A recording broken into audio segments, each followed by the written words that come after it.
대한민국의 응원 문화, 우리는 경기를 보는 것이 아니라 경기를 만든다. 대한민국의 응원 문화를 이야기하려면 먼저 하나의 장면을 떠올려야 한다. 경기 시작을 몇 시간 앞둔 야구장. 그리고 아직 선수도 나오지 않은 텅 빈 그라운드. 그런데 이상하게도 관중석에서는 벌써 노래가 시작된다. 누군가는 유니폼을 입고 누군가는 응원봉을 들고 누군가는 응원가를 연습하고, 그리고 응원단장이 나타나는 순간 수천 명의 관중이 동시에 일어난다. 박수를 치고 노래를 부르고 손을 흔들고 이름을 외치고, 그리고 그 순간 야구장은 더 이상 야구를 구경하는 장소가 아니다. 하나의 거대한 공연장이 된다. 이것이 대한민국의 응원 문화다. 야구를 보러 왔지만 야구만 보는 것이 아니다. 축구를 보러 왔지만 축구만 보는 것이 아니다. 우리는 경기에 참여한다. 대한민국 프로야구의 응원 문화는 세계적으로도 상당히 독특한 형태로 발전했다. 응원단장과 치어리더, 그리고 선수별 응원가와 안무가 결합되고 관중들이 그것을 함께 따라하면서 경기장 전체가 하나의 거대한 집단 퍼포먼스로 변한다. 실제로 KBO 응원 문화는 응원단장과 치어리더, 그리고 선수별 응원가와 관중 참여형 안무가 결합된 현장 문화로 자리 잡았다. 여기서 재미있는 것은 응원의 목적이다. 유럽의 전통적인 축구 서포터 문화에서는 내가 사랑하는 클럽을 위해 노래하고 구호를 외치며 상대방에게 압박감을 주는 것이 응원의 중요한 요소다. 하지만 대한민국의 프로야구 응원은 조금 다르다. 응원 자체가 하나의 놀이가 된다. 야구를 잘 몰라도 응원가는 따라 부를 수 있고, 선수의 기록을 몰라도 이름을 외칠 수 있으며, 야구장에 처음 온 사람도 옆 사람이 하는 동작을 따라하면 어느 순간 수천 명과 하나가 된다. 그래서 한국 야구장에서 벌어지는 일은 단순한 스포츠 관람이 아니다. 관객이 콘텐츠의 일부가 되는 것이다. 선수가 타석에 들어서면 응원가가 시작되고, 안타가 나오면 함성이 터지고, 홈런이 나오면 모든 사람이 일어나고 점수를 내주면 다시 응원가가 시작된다. 그리고 경기가 끝날 때까지 그 에너지가 끊이지 않는다. 말 그대로 관중이 경기를 함께 만들어가는 것이다. 그런데 여기서 유럽 축구와 비교하면 또 하나의 재미있는 차이가 나타난다. 유럽 축구에는 수십 년에서 100년이 넘는 역사를 가진 클럽들이 많다. 그리고 그 클럽을 응원하는 사람들은 단순한 관중이 아니라 자신의 클럽의 구성원이라고 생각한다. 어린 시절 아버지와 함께 경기장에 갔던 사람이 평생 같은 팀을 응원하고, 그 아들이 다시 자신의 아들에게 같은 팀을 물려준다. 클럽은 단순한 스포츠팀이 아니라 지역과 가족과 역사와 정체성이 된다. 그래서 유럽 축구장의 응원은 강렬하다. 때로는 엄청나게 거칠다. 노래가 울리고 깃발이 흔들리고 수만 명의 관중이 동시에 함성을 지르면 경기장은 말 그대로 하나의 거대한 생명체처럼 움직인다. 하지만 한국의 응원은 또 다른 방향으로 발전했다. 한국에서는 관중이 응원단장의 지휘에 맞춰 움직이고 노래하고 춤추고 박수를 치면서 경기 자체를 하나의 공연으로 만든다. 특히 프로야구에서는 선수별 응원가가 중요한 문화적 요소로 자리 잡았다. 선수의 이름과 특징을 반영한 응원가가 만들어지고 관중들은 그 노래를 함께 부른다. 그래서 한국의 야구장에서는 이런 장면이 가능하다. 한 선수가 타석에 들어온다. 응원단장이 손을 든다. 북이 울린다. 관중이 박수를 친다. 그리고 수천 명의 목소리가 하나의 노래가 된다. 선수 한 명을 위해 수천 명이 동시에 같은 박자를 만들어낸다. 이것은 단순한 응원이 아니다. 집단 에너지다. 그런데 여기서 대한민국 응원 문화의 또 다른 특징이 등장한다. 경기가 끝나면 우리는 흩어진다. 그리고 바로 그때 경기장은 놀라운 모습을 보여준다.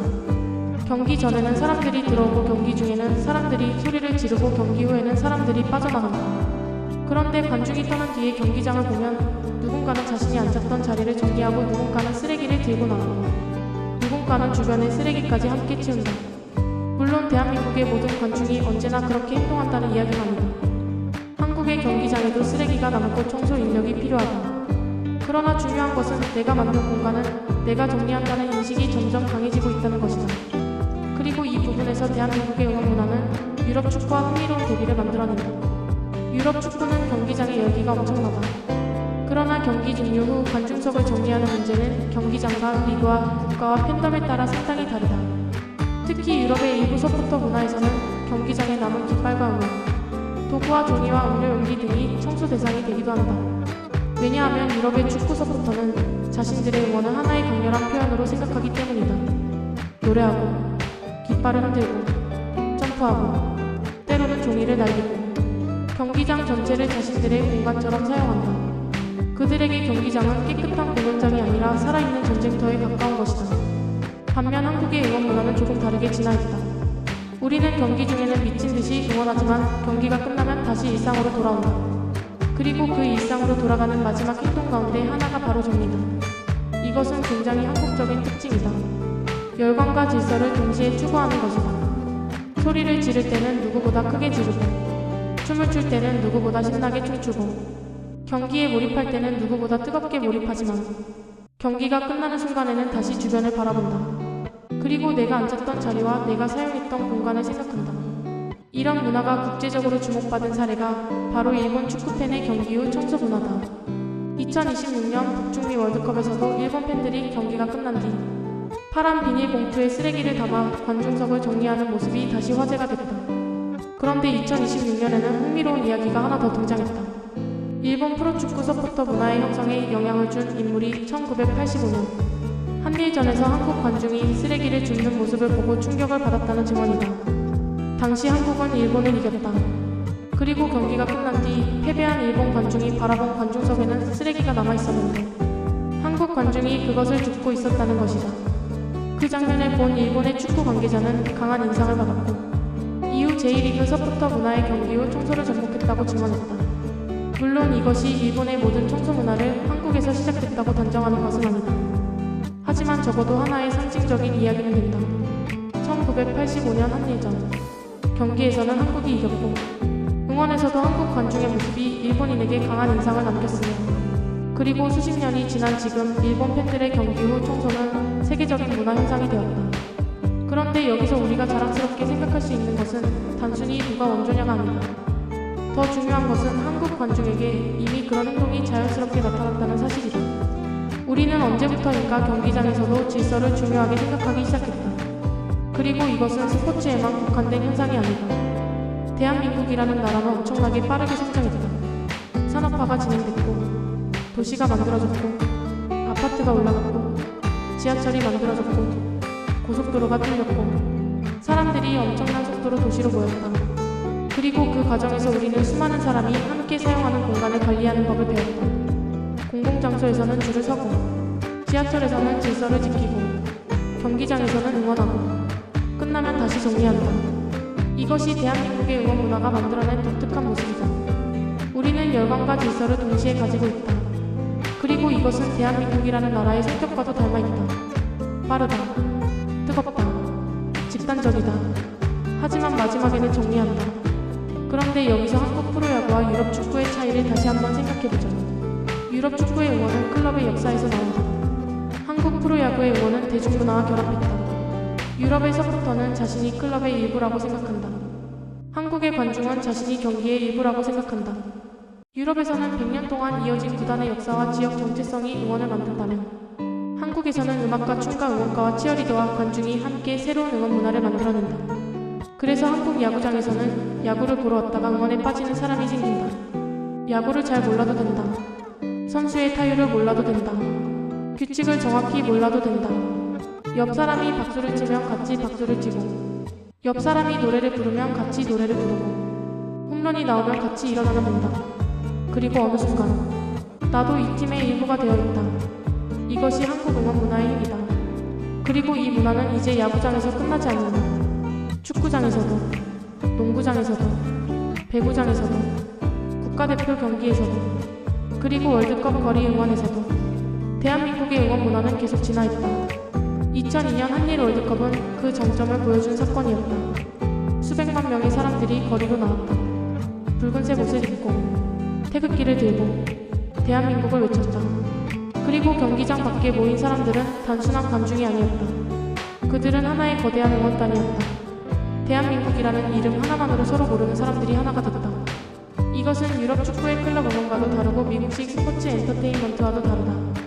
한국의 응원은 특정 팀을 넘어 국가와 지역과 학교와 회사와 세대까지 연결할 수 있는 놀라운 집단 문화로 발전해왔다.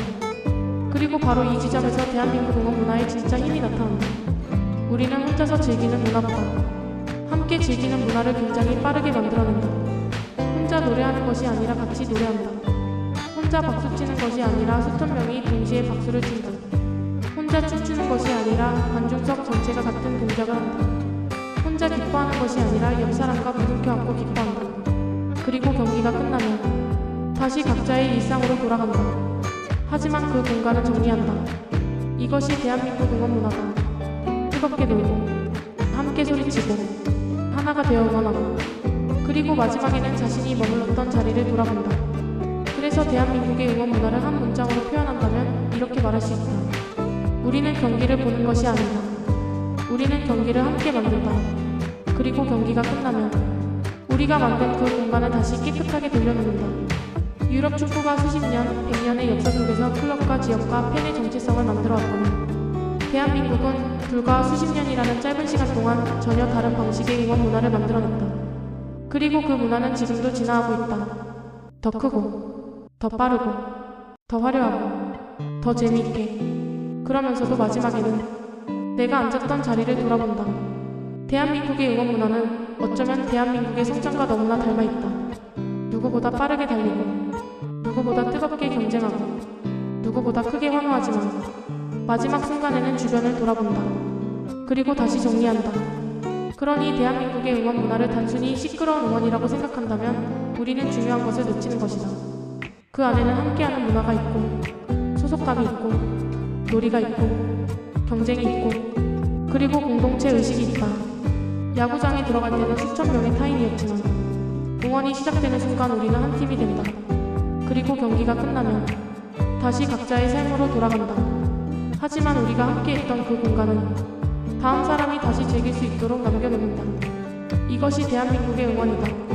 뜨거움과 질서, 열광과 배려, 경쟁과 공동체, 그리고 무엇보다 혼자가 아니라 함께라는 것. 대한민국의 응원 문화가 세계의 다른 어떤 응원 문화보다 뛰어나다고 단정할 필요는 없다. 유럽에는 유럽만의 역사와 열정이 있고 남미에는 남미만의 광기와 열정이 있으며 아시아에도 각자의 독특한 팬 문화가 있다. 하지만 대한민국에는 대한민국만의 것이 있다. 경기를 보는 관중이 아니라 경기를 만드는 관중. 그리고 경기가 끝난 뒤 자신이 만든 축제의 현장까지 돌아보는 관중. 바로 그것이 대한민국 응원 문화의 진짜 매력이다. 그리고 어쩌면 세계가 대한민국의 응원을 부러워하게 되는 건 응원 소리가 가장 클 때가 아니라 그 소리가 멈춘 뒤 텅 빈 관중석에 쓰레기 하나 남지 않았을 때일지도 모른다.